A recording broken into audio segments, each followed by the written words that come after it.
Hello students, in this module we'll be starting up with a new chapter, that is the morphology of flowering plants. Very interesting chapter. Now students, before going into detail of this chapter, we should know that what exactly the meaning of this term, that is morphology. So we can say that it is a branch of biological science that deals with the study of form, size, color and structure, right? Or we can say relative position of various parts of organisms. Now, what is the importance of this morphology? So, the first point you can see here, that knowledge of morphology is essential for recognition or identification of plants. Very simple point, student. If you want to recognize a plant or if you want to identify it, suppose you see a mango tree, how you recognize it, how do you come to know, how do you identify it? With the help of its morphological characteristics, right? Coming on to the second point, which states that it gives information about the range of variation found in species. Now you might have seen the varieties of roses, fine. So this basically how you come to know that this rose is of different shape, different color, different texture, just because of the morphology. Now the third point, it says that deficiency and toxicity symptoms, they are morphological changes that occur in response to shortage or excess of minerals. Now student, what is the meaning of this point? Say for example, I am using excess of mineral to a plant. What will happen? It will definitely damage the plants, fine, and it will show the toxicity symptoms. So these morphological these changes, they also occur in response to shortage or excess of minerals, fine. This is what the importance of morphology. Now you can see here the structure of these are basically the parts of flowering plant, students. Very easy diagram it is given. You already have read this thing in your previous classes. So this one you can see is the structure flower, fine. Now the red color like structure is the fruit. This long, slender, green like structure is stem, and you all know this is leaf. So the above portion is said to be shoot system, right? It is shoot system. And talking about the below, means below the shoot system there is a root system, which includes the primary root and secondary root, right students? Now very important thing, all the flowering plants have roots, stem, leaves, flower and fruits. And students, the underground part of flowering plant are the root system, and the portion above the ground forms the shoot system, which I have already made you clear over here, fine. Now students, coming on to the next thing here, you can see in dicotyledons, elongation of radicle forms the primary root. Now plumule and radicle are the two different parts of a seed, students, where the radicle give rise to the root, fine, the radicle give rise to the root and the plumule give rise to the shoot, right? So which bears lateral roots of several orders called secondary roots, tertiary roots and etc. Now primary roots along with the lateral roots, they form the taproot system. Very important thing, students. So what is taproot system? There are some primary roots, and along these primary roots along with the lateral roots, so there are some tiny lateral roots, students. So the combination of these two give you the taproot system. For example, you have seen the mustard plant, right? You have seen the gram, etc. These are the examples of the taproot system. Now students, in monocotyledon, this was all about the dicotyledon. Coming on to the monocotyledon, students, here primary root is replaced by large number of roots at its base of stem, and for what purpose? To form the fibrous root system. Very important thing. Here you have seen the, about the taproot system, and here which system is forming? Fibrous root system, fine. So monocotyledon, they form the fibrous root system, students, and dicotyledon forms the taproot systems, fine. Very important thing and easy to recall and remember. Now the roots that arise from other parts or plants beside radicle are called adventitious roots. Fine. So if some roots are arising, students, from some other part, that is said to be adventitious root. Fine. These are the adventitious root. See, you can see here. Now, for example, we have grass, we have banyan tree, we have maize, etc. Now, students, talking about their main function. So, the main function of this root system,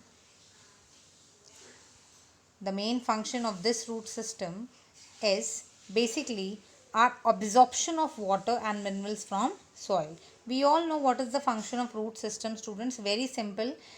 We know this thing, that water is basically absorbed and minerals are also absorbed from soil, and with the help of which system? The root system. Fine. Very important system,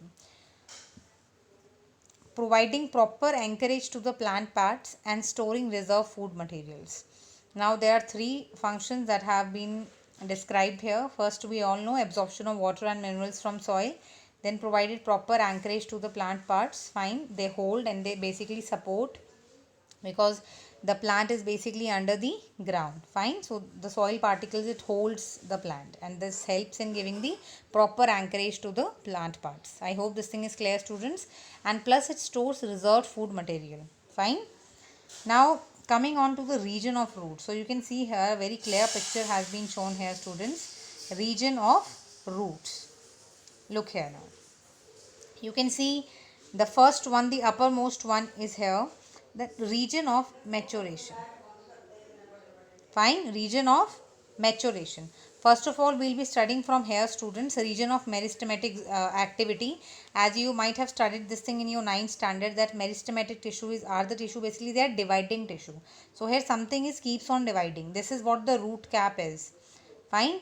And this is the region of elongation, student. This is the region of elongation, where the complete root is elongated. Now you can see these small tiny hair like structure. These are the root hairs, right, students? These are the root hairs, and you can see this complete region is said to be the region of maturation, right? It is said to be region of maturation. Now students, these are all points have been explained here. I have just explained you right now. Now the apex of root is covered by a thimble like structure, which is called a root cap, which you can see here, students. I have shown it with the red circle below the root cap. And basically the function of this root cap is that it protects the tender apex of root while making way through soil. Coming on to the next point, that is above the root cap is region of meristematic activity, having small cells with dense cytoplasm. Right? Meristematic activity, we all know, students, that a cell keeps on dividing. Right? So a dense cytoplasm is there. Now the part above the meristematic activity is the region of elongation. You must have seen here the region of elongation, students. Fine. Now this is the region of elongation where cells undergo elongation and enlargement. So what will happen now? Definitely if a cells, they are undergoing elongation process, they are undergoing enlargement process, so it will automatically tend to increase the length of root. Fine. So the length has been increased here. Now region of maturation. Maturation is something which is ripened. Now it contains root hairs. The tiny structures you can see here, which I have shown with the help of blue color, students.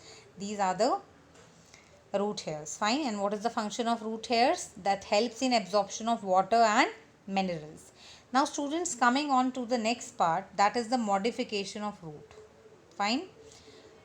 See, roots, they are being modified for what kind of purposes? Like for storage, for nitrogen fixation, for aeration and support. As we know that roots, they provide us support, they gives the storage to the food, helps in nitrogen fixation, and helps in giving the aeration. Fine. Now the first point you can see here, students, the tap root of carrot, turnip and adventitious roots of sweet potato get swollen to store food. So they are the root. Sweet potato is a root, turnip is a root, student, carrot is also a root. Fine. So the food is basically, why they are swollen? Why they are swollen, students? Because they store the Food. A very simple answer to this question. Now prop roots. So there is a root that is said to be the prop root. This is the new term for you students, prop root, that is of banyan tree, and stilt root of maize and sugar cane. These are the new terms. So listen to this thing very carefully students. What term I am using here? The prop root and the stilt root, right? Prop roots and stilt root. They have supporting root coming out from lower node of stems, right? Now students, in rhizophora, nematophores help to get oxygen for respiration as it grows in swampy areas. Now what happens in case of rhizophora students? Nematophores, they basically helps to get oxygen. Nematophores are tiny structure students which helps to get oxygen for respiration process, right? Now you can see here a fleshy tap root. Talking about carrot is conical, radish is fusiform, and turnip is napiform. So three different forms are there. Now coming on to the next part students, that is the stem. Fine. Now it is the ascending part of axis bearing branches, leaves, flowers and roots. We all know what is stem students, and all these parts are associated with the stem. Now we know that stem bears the nodes and internodes. Now what is node and internode student? For example, this is this stem. Fine. So see here. You must have seen the sugarcane stem. It is something like this. So see here, these are the tiny roots that are rising here, the yellow color which I am showing with the help of yellow color. So now here this portion is node, right, and this portion is internode. Very simple. Fine students, this is node and this complete portion in between this two nodes, that is the internode, right? See, again I will show it to you. This portion in between is internode and this portion with yellow structure is node. In between these two nodes there is an internode, right students? Now the main function of stem is spreading branches. What is the main function of stem now? The main function of stem is spreading branches, bearing leaves, flowers and fruits, and it also conducts water and minerals from roots to leaves and product of photosynthesis.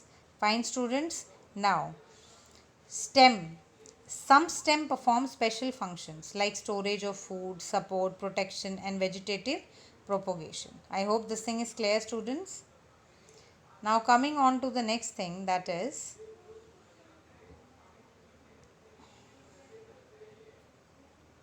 the modification of stem, right? Very important topic, the modification of stem. So students, now underground stem of potato, like you must have seen potato is a stem, ginger is a stem, turmeric is a stem. Fine, they are all modified to store the food, and they also act as an organ of perennation in unfavorable condition. Fine. Now stem tendril help plant to climb, as in cucumber, pumpkin and grapes. So might have seen the cucumber plant, the pumpkin and the grapes plant. What happened? There are some tiny tendrils. Fine. So they are the stem tendrils which helps them to climb. Now there are some auxiliary bud students of stem. Now these auxiliary buds of stem may modified into woody, straight and pointed thorns, as in citrus and bougainvillea. Fine, you must have seen the bougainvillea, the paper flower, in which what happened, these auxiliary buds, they modified themselves into a woody and straight and pointed thorns. These are the thorns like structure. Fine. Now the plants of arid region modify their stem to flattened. For example, we have the opuntia, fine, and fleshy cylindrical. For example, we have the euphorbia, which is red in color, and they are having chlorophyll for photosynthesis. Fine. So underground stem modification, talking about the underground stem modification, we have sucker, rhizome, corm, tuber, and bulb. Fine. Bulb example, we are having the onion and garlic. Tuber, we have the potato. Then corm, we have the colocasia. Then we have ginger as a rhizome and mint chrysanthemum as the sucker. This was all about today's module, students. Thank you.